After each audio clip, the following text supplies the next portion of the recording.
President Trump winning a lot of applause from the joint session of Congress last night, but as well grudging acknowledgement from even the left that he is now the formidable leader of the nation. In the president's rousing speech, he repeatedly affirmed that his administration will always put America first. America must put its own citizens first, because only then can we truly make America great again. My job is not to represent the world. My job is to represent the United States of America. With us next, the chairman of the House Freedom Caucus, Congressman Mark Meadows. Also tonight, more evidence that the national left-wing media is working as the opposition party. A new study confirming coverage is wildly biased. Just 3% of their stories about President Trump deemed positive. We take that up with Republican strategist Ed Rollins. And the Trump rally roars on. Today, the Dow Jones Industrials crossed the 21,000 level for the first time in history. Just 35 days after the Dow blew past 20,000 on optimism about the Trump agenda. Since President Trump was elected, the stock market has posted roughly $3.2 trillion in paper gains. And it's not just investor confidence. Consumer confidence as well at a 15-year high. Good evening, everybody. President Trump today turning from his triumph in the joint session of Congress to the important work that now lies before him, implementing his agenda. Mr. Trump making a brief remark as Republicans remain divided on how to repeal and replace Obamacare. So thank you very much. We're just here to start the process. It begins as of now, and we think we're going to have tremendous success. The president's meeting comes after an address well received by even the left-wing national media. A CBS News poll, of all people, watched the address, and they found 76% of their viewers approved of the speech. 82% found it presidential. The New York Times front page headline: Before Congress, Trump urges end to trivial fights. Times reporters Peter Baker and Maggie Haberman praising the president as they wrote this, quote, rising to the occasion, Mr. Trump on Tuesday night sounded as presidential as he ever has since taking office. He invoked Abraham Lincoln and Dwight D. Eisenhower, heralded Black History Month, condemned anti-Semitic vandalism, celebrated American entrepreneurs like Alexander Graham Bell and Thomas Edison, and promised a renewal of the American spirit. That from the New York Times. And it all began last night with the president walking into the congressional chamber to thunderous applause.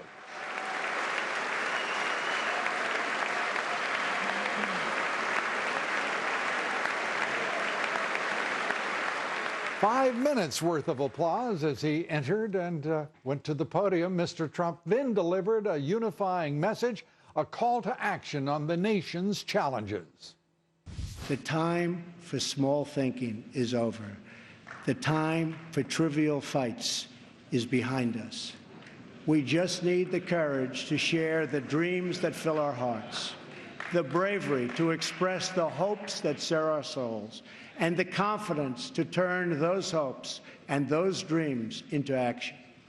From now on, America will be empowered by our aspirations, not burdened by our fears. Joining us tonight to discuss the president's pledge to put small thinking behind us and answer whether House Republican leadership can do just that when it comes to the repeal and replacement of Obamacare. Chairman of the House Freedom Caucus, Congressman Mark Meadows, joining us tonight. Congressman, great to have you with us. There is some rising concern about the leadership's view of what is acceptable and what will make sense for the American people in the repeal of Obamacare. And right now, that does not mean true and complete repeal of Obamacare in the minds of many. Your thoughts? Lou, you're spot on with your analysis. I can tell you that what happens is a partial repeal and a partial replacement is not something that the American people want us to do. In fact, President Trump said that he was going to repeal it and replace it, but that doesn't mean keep part of the taxes. It doesn't mean do a new tax. It doesn't mean create a new entitlement program. And so, Lou, my concern is that we've got to get this right. The president wants to get it right. He wants to make sure there's a safety net for those people that need it. But the other part of that is we can't do that by raising taxes on the manufacturing workers across the country. And the Speaker of the House, once again, it's within his control, his power, to bring this into line with the 2015 repeal that you all voted on and that President Obama vetoed. Why not, as so many of your colleagues have said, why not just move that legislation and be done with it?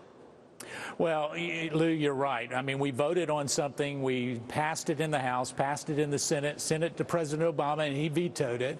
Why don't we send that same bill to this president, let him sign it? I'm all in favor of putting a replacement plan on the House floor the same day, but we've seemed to conflate the two, and what we're doing is we're making it not really a replacement, not really a repeal.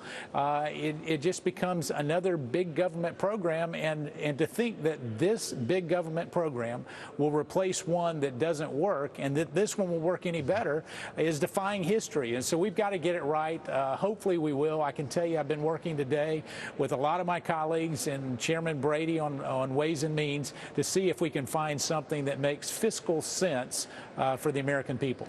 That wouldn't include taxes on the American people, that wouldn't include income credits, that would, I mean, when we go through this, it's really deeply troubling to me as I watch it from afar.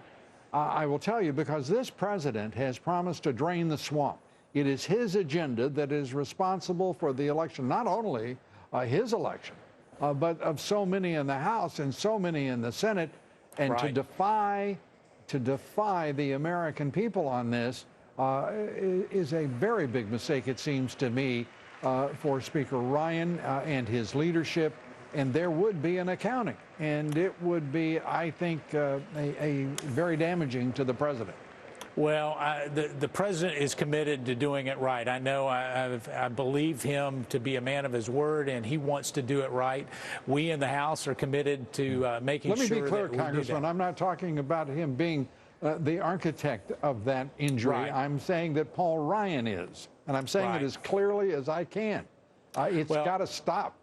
It certainly is a leadership plan at this point, and what we've got to do, Lou, is work very diligently to make sure that we don't have a new tax. Here's one of the issues that I have with it. It's got a refundable tax credit, which means it has a check coming from the federal government that will go to those who make $250,000 a year or $1 million a year, and so they get the same amount as someone who gets $40,000 a year. I don't see that as fair or reasonable. Does that credit go to the individual, or does that credit go to the insurance company? Well, that's a good point. And right now, the way they're talking about is that it would go to the insurance company. However, if there's some left over, it could go to an HSA. You've got all kinds of... But that becomes a subsidy, just as we have now for insurance companies.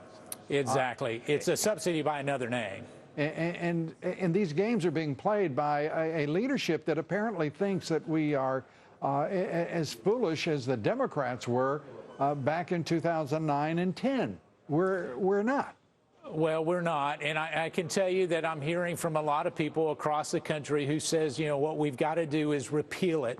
And you're right. We did it in 2015. We need to do the same thing today. Senator Rand Paul has a good proposal out there that I believe is better than the one that we're being asked to consider from our leadership. And yet, at the same time, perhaps we blend the two. Perhaps we find a way to take some of what Dr. Rand Paul has done and work on providing a better safety net. I think we just have to get this right and negotiate, but we've got to do it quickly. Everything is stacking up, and we've got tax reforms. We got to fix the VA. We got to make sure our military's there, and we've got to get that done before August. Well, if the leadership of the House is going to continue to be try to keep the American people in the dark, play games with tax credits, refundable tax credits, subsidies, no matter what you call them, and at the same time bring forward another tax, a Cadillac tax on certain plans. I mean, this is a disaster in the making, and I salute you and your colleagues in the Freedom Caucus, in the Republican Study Group, who are trying to make this leadership accountable and to appeal to their honor, if they have any remaining, and do the right thing here for themselves, for this president, and for the country. What do you think the outcome will be? Well, I think that we'll get a much more conservative bill, and I appreciate your kind remarks. And certainly Mark Walker, the chairman of the Republican Study Committee, came out, made a bold stand.